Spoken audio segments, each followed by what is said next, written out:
گوری کوی اور کالو کوا اپنی جھونپڑی میں بیٹھے باتیں کر رہے تھے۔ گوری کالو کو بہت ہی پرانے اپنے بچپن کے قصے سنا رہی تھی کہ اچانک ان کے دروازے پر دستک ہوتی ہے۔ کالو باہر جاتا ہے تو باہر بلبل ہوتی ہے اور کہتی ہے، میرے بیٹے کی گرم ٹوپی گوری اٹھا کر لے آئی ہے اس سے چھین کر۔ کالو کہتا ہے، لیکن گوری تو گھر سے باہر ہی نہیں گئی۔ اور گوری باہر آ جاتی ہے اور کہتی ہے، چل چل یہاں سے، بڑی آئی ٹوپی والی، میں تو آج گھر سے باہر ہی نہیں نکلی۔ بیچاری بلبل اپنا سا منہ لے کر چلی جاتی ہے کہ گوری کے منہ کون لگے۔ کالو جب اندر آتا ہے تو گوری کے گھونسلے میں گرم ٹوپی دیکھ لیتا ہے اور کہتا ہے، گوری تم یہ چرا کر لائی ہو؟ گوری کہتی ہے، ارے ہٹو، مجھے تو مزہ آتا ہے ایسی شرارتیں کرنے میں، بڑی آئی میرے بیٹے کی ٹوپی۔ کالو کہتا ہے، باز آ جاؤ، تم پیٹو گی کسی دن۔ گوری کہتی ہے، ابھی کوئی پیدا ہی نہیں ہوا گوری کو پیٹنے والا، دیکھ لوں گی میں۔ اسی طرح گوری ہر وقت کسی نہ کسی برے کام میں مبتلا رہتی ہے۔ ایک دن کبوتر کے پانی کی ٹینکی میں کڑوا پھول پھینک دیتی ہے۔ کبوتر کی ٹینکی میں سارا پانی کڑوا ہو جاتا ہے اور کبوتر جب وہ پانی پیتا ہے تو اس کو زوروں کی کھانسی آتی ہے، کیونکہ وہ پانی بہت زیادہ کڑوا ہو چکا ہوتا ہے۔ وہ سوچتا ہے، پتہ نہیں یہ پانی کڑوا کیسے ہو گیا۔ اتنے کڑوے پانی کا سوچ کر کبوتر کو شک ہونے لگتا ہے۔ وہ ٹونی کے پاس جاتا ہے اور کہتا ہے، ٹونی ٹونی، پتہ نہیں میری ٹینکی میں پانی کیسے کڑوا آیا۔ اور گوری وہاں آ جاتی ہے اور گوری کہتی ہے، اچھا تمہاری تو زبان اتنی کڑوی ہے، تمہارا پانی تو کڑوا ہونا ہی تھا جب تم نے پیا ہوگا۔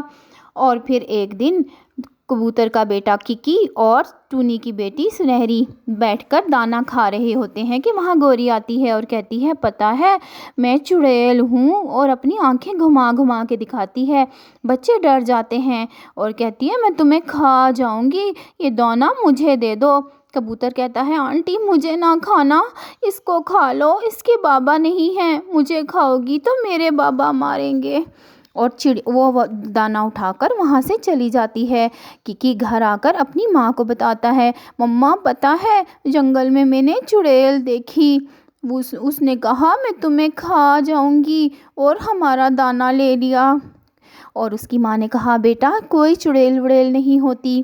اسی طرح سنہری بھی اپنی ماں کو کہتی ہے، مما آج ایک چڑیل کو دیکھا، اس کی بڑی بڑی آنکھیں تھیں، انہوں نے ہمارا دانہ چھین لیا اور کہا میں تمہیں کھا جاؤں گی، مما مجھے بہت ڈر لگتا ہے، اب میں باہر نہیں جاؤں گی۔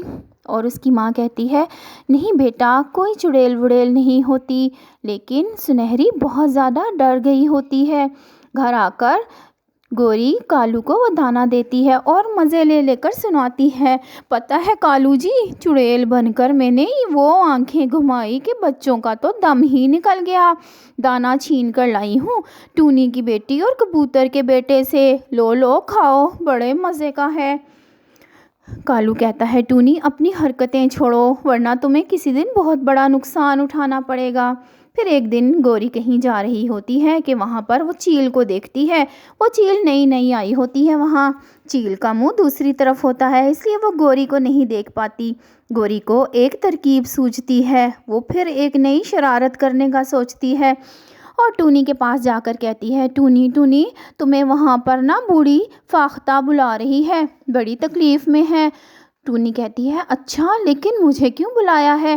وہ کہتی ہے، پتہ نہیں لیکن بہت رو رہی تھی اور تمہیں بلا رہی تھی۔ ٹونی کہتی ہے، کہاں؟ تو گوری کہتی ہے، وہاں پہاڑوں پر گھونسلہ بنا کے بیٹھی ہے بیری کے درخت کے اوپر۔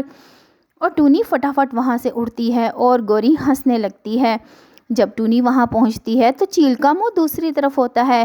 ٹونی کہتی ہے، فاختہ جی آپ نے مجھے کیوں بلایا ہے؟ چیل کوئی جواب نہیں دیتی۔ ٹونی پھر پوچھتی ہے، فاختہ ماں جی آپ نے مجھے کیوں بلایا ہے یہاں پر؟ آپ کو کیا تکلیف ہے؟ کوئی مسئلہ ہے آپ کو؟ چیل جب یہ آواز سنتی ہے تو پیچھے مڑتی ہے اور کہتی ہے، ہاں مسئلہ ہی ہے، اب آ گئی ہو تو آ کر میرا کھانا بھی بن جاؤ۔ یہ دیکھ کر چیل کہتی ہے، ارے وہ آپ کے پیچھے کون ہے؟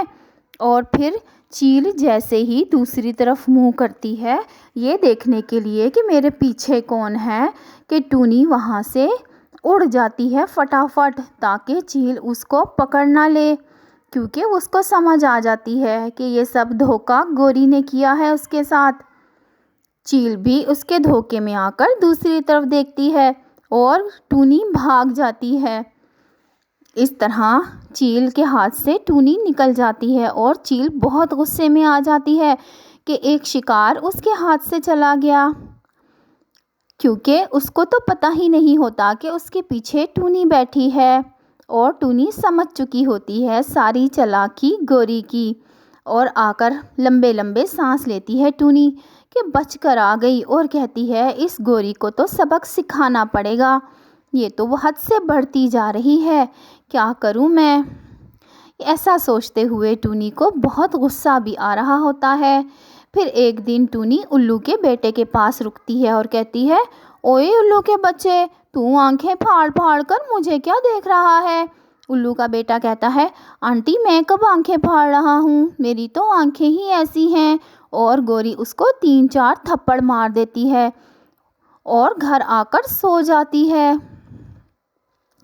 اور باہر دروازہ بجتا ہے۔ جب گوری باہر آتی ہے تو باہر الوؤں کی پوری ٹیم ہوتی ہے ہاتھوں میں ڈنڈے لے کر، اور بڑا الو کہتا ہے، ہاں جی گوری جی بتائیں کون ہیں ہم؟ گوری کہتی ہے، آپ الو ہیں جی، الو جی ہیں آپ تو۔ اور کہتا ہے، اچھا، اور پھر سارے الو ڈنڈے لے کر گوری پر ٹوٹ پڑتے ہیں، گوری کو بہت مارتے ہیں، اس کی دم لال ہو جاتی ہے مار کھا کھا کر۔ گوری کہتی ہے، مجھے معاف کر دیں، اور پھر الو کہتے ہیں، آئندہ کسی سے پنگا نہ لینا، ہمیں پتہ ہے تم ساروں سے پنگے لیتی ہو، ہم نے اس لیے نہیں کچھ کہا کہ ہمیں آج تک کچھ نہیں کہا تھا تم نے، لیکن ہمارے بیٹے کو تم نے مارا، اب ہم تمہیں اس مزہ سے چکھا کے جائیں گے۔ اور گوری اٹھ کر بہت روتی ہے اور اپنے آپ میں دل میں کہتی ہے کہ اب میں کبھی کسی کے ساتھ نہیں برا کروں گی، کسی کو نہیں چھیڑوں گی، اپنے دل میں توبہ کرتی ہے، اور اس کو سزا مل چکی ہوتی ہے، اس کی پونچھ زخمی ہو گئی ہوتی ہے۔